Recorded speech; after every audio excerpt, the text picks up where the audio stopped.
Putin ने पहला युद्ध विराम 30 दिन का तय किया, मगर महज 30 मिनट बाद रूस ने यूक्रेन को दहला दिया। पुतिन ने दूसरा युद्ध विराम काला सागर में हमला न करने का तय किया, लेकिन महज 10 मिनट बाद रूस ने काला सागर के करीब ओदेशा को जला डाला।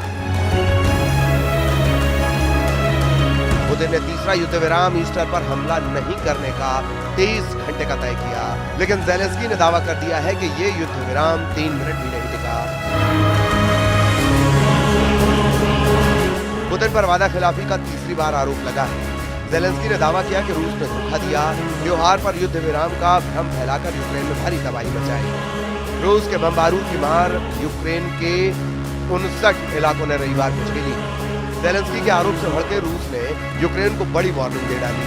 पुतिन जब रूस के army chief general Valery Gerasimov के साथ बैठक कर रहे थे, तब युद्ध विराम के ऐलान के 4 घंटे बीत चुके थे।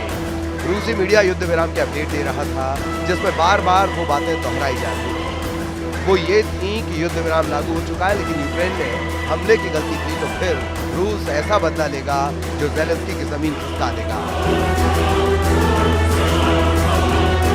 वहीं ज़ेलेंस्की के इस बयान के बाद रूस के राष्ट्रपति व्लादिमीर पुतिन ने कहा, यूक्रेन ने युद्ध विराम समझौते को 100 से ज्यादा बार तोड़ा है, इसीलिए मैं सेना को सतर्क रहने के लिए कह रहा हूं, तत्काल जवाबी हमले के लिए पूरी तरह से तैयार रहना है।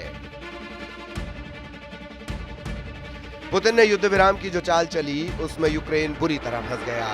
पुतिन के ट्रैप में फंसने के बाद ज़ेलेंस्की ने दावा किया कि रूस ने युद्ध विराम समझौता दिखावे के लिए किया। यूक्रेन में तबाही जारी है, पुतिन आर्मी ताबड़तोड़ हमले कर रही है। ज़ेलेंस्की ने आरोप लगाया कि रविवार की रात रूस ने कई फ्रंट पर बमबारी की, ड्रोन और मिसाइल के हमले भी रुके नहीं हैं। ज़ेलेंस्की के मुताबिक रविवार को 59 बार रूस की तरफ से गोलाबारी हुई। द कीव पोस्ट में ज़ेलेंस्की के दावों की सुर्खियां बनाकर छपी गई हैं।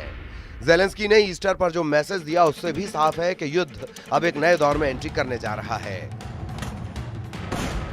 ज़ेलेंस्की के तेवर पहले से ज्यादा सख्त होते जा रहे हैं। यूक्रेन फोर्सेस ने भी नए सिरे से लड़ाई का प्लान बना लिया है। इसकी वजह बीते 2 दिन से प्रेसिडेंट ट्रंप के बदले हुए सुर हैं। ट्रंप ने पहली बार पुतिन पर प्रेशर बढ़ाया है। अमेरिका ने जब से खुद को इस युद्ध से अलग करने की धमकी दी है, पुतिन टेंशन में है। ट्रंप को खुश करने के लिए पुतिन ने अचानक युद्ध विराम का ऐलान किया। हालांकि यूक्रेन ने दावा किया कि पुतिन की चाल का पर्दाफाश हो गया। पुतिन के अचानक स्टैंड बदलने के पीछे जो वजहें गिनाई जा रही हैं, उन्हें नजरअंदाज नहीं किया जा सकता। ट्रंप और मार्को रूबियो ने पुतिन को मैसेज दिया है कि उन्हें शांति के लिए गंभीरता दिखानी होगी। ट्रंप ने धमकी दी है कि जल्द पुतिन ने युद्ध समझौता नहीं किया तो अमेरिका इस घमासान से अलग हो जाएगा। ट्रंप अगर डील से बाहर हुए तो पुतिन के लिए यूक्रेन में जीते 5 इलाके और क्राइमिया पर दावा कमजोर पड़ जाएगा। इसके साथ ही पुतिन के हाथ से यूक्रेन का वो मिनरल खजाना भी निकल जाएगा, जिसे ट्रंप ने साझा करने का दावा कर रखा है। यही नहीं, ट्रंप के बाहर होते ही यूरोप के सभी देश खुलकर रूस के खिलाफ युद्ध में आ जाएंगे।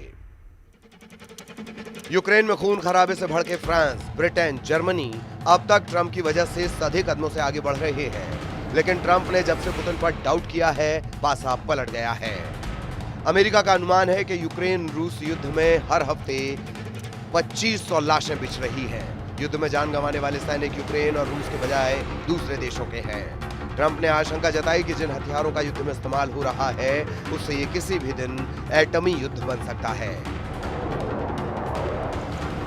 परमाणु युद्ध की भूल अमेरिका दोबारा नहीं दोहराना चाहता। हालांकि ट्रंप के हटने से यूक्रेन को रूस से अकेले लड़ने के लिए मजबूर होना पड़ेगा, ऐसा नहीं है। यूरोप के कई देशों ने नेटो की लीडरशिप संभालने के सिग्नल दे दिए हैं। इसकी शुरुआत व्हाइट हाउस में ज़ेलेंस्की और ट्रंप की जुबानी झड़प के बाद शुरू हो गई थी। अब तो यूरोप में दबी जुबान में नेटो के नए अगुआ की चर्चा शुरू हो चुकी है। नेटो लीडर बनने की रेस में जो देश माने जा रहे हैं, उनके नाम और पावर को भी जान लीजिए। यूरोप के 2 ऐसे देश हैं जिनके पास एटम बम है, एक ब्रिटेन, दूसरा फ्रांस। इन्हीं दोनों देशों को यूरोप का सबसे पावरफुल माना जाता रहा है। जाहिर है नेटो की कमान संभालने पर ब्रिटेन, फ्रांस की दावेदारी मजबूत है। इसके बाद जर्मनी का नंबर है, जिसने सबसे ज्यादा मुखर होकर पुतिन का विरोध किया। ट्रंप ने ज़ेलेंस्की को डांट लगाई थी, तब जर्मनी पहला देश था जिसने ज़ेलेंस्की का साथ दिया था। इनके साथ पोलैंड को नेटो के नया लीडर बनने की भविष्यवाणी की जा रही है।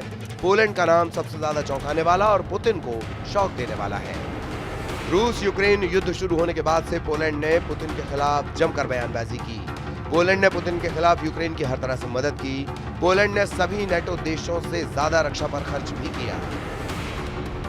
2024 में पोलैंड ने अपनी जीडीपी का बजट 4.12% रक्षा पर खर्च किया। 32 नेटो देशों में ये औसत सबसे ज्यादा। अमेरिका जीडीपी का 3.38% खर्च अपने रक्षा पर करता है। वहीं ब्रिटेन जीडीपी का 2.2% रक्षा पर खर्च कर रहा है। जर्मनी ने सिर्फ 2.12% रक्षा पर खर्च किए हैं। फ्रांस ने सकल घरेलू उत्पाद का केवल 2.06% रक्षा पर खर्च किया। पोलैंड के नेटो लीडर बनने की सबसे बड़ी वजह यूरोपीय यूनियन में सबसे बड़ी सेना भी मानी जा रही है। पोलैंड के पास यूरोप में सबसे बड़ी सेना है, जिसमें 2,16,000 सैनिक हैं। वहीं फ्रांस 2,04,000 सैनिकों के साथ दूसरे स्थान पर है। यूनाइटेड किंगडम के पास 1,50,000 से कम सैनिक हैं।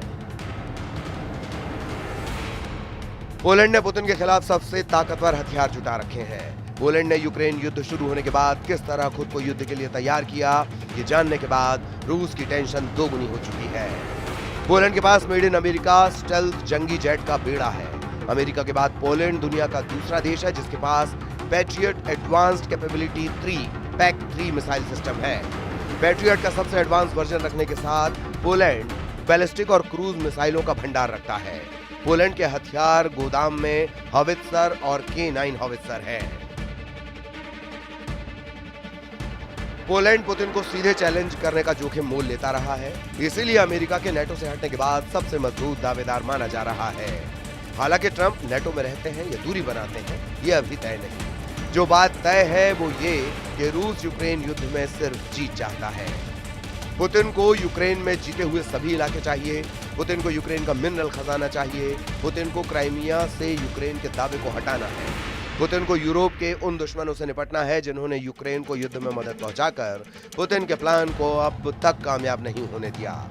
पुतिन के टारगेट पर यूरोप की महाशक्तियां हैं, जिनसे युद्ध शुरू होगा तो विश्व युद्ध का खतरा बढ़ेगा। नेटो फोर्स की युद्ध में एंट्री ही तीसरे विश्व युद्ध की शुरुआत होगी, क्योंकि नेटो फोर्सेस के पास अमेरिका के दिए एटमी हथियार हैं।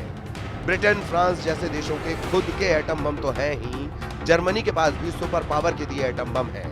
जर्मन चांसलर पुतिन पर सबसे ज्यादा खफा हैं, यानी किसी की भी एक गलती महायुद्ध में परमाणु हमले की वजह बन सकती है।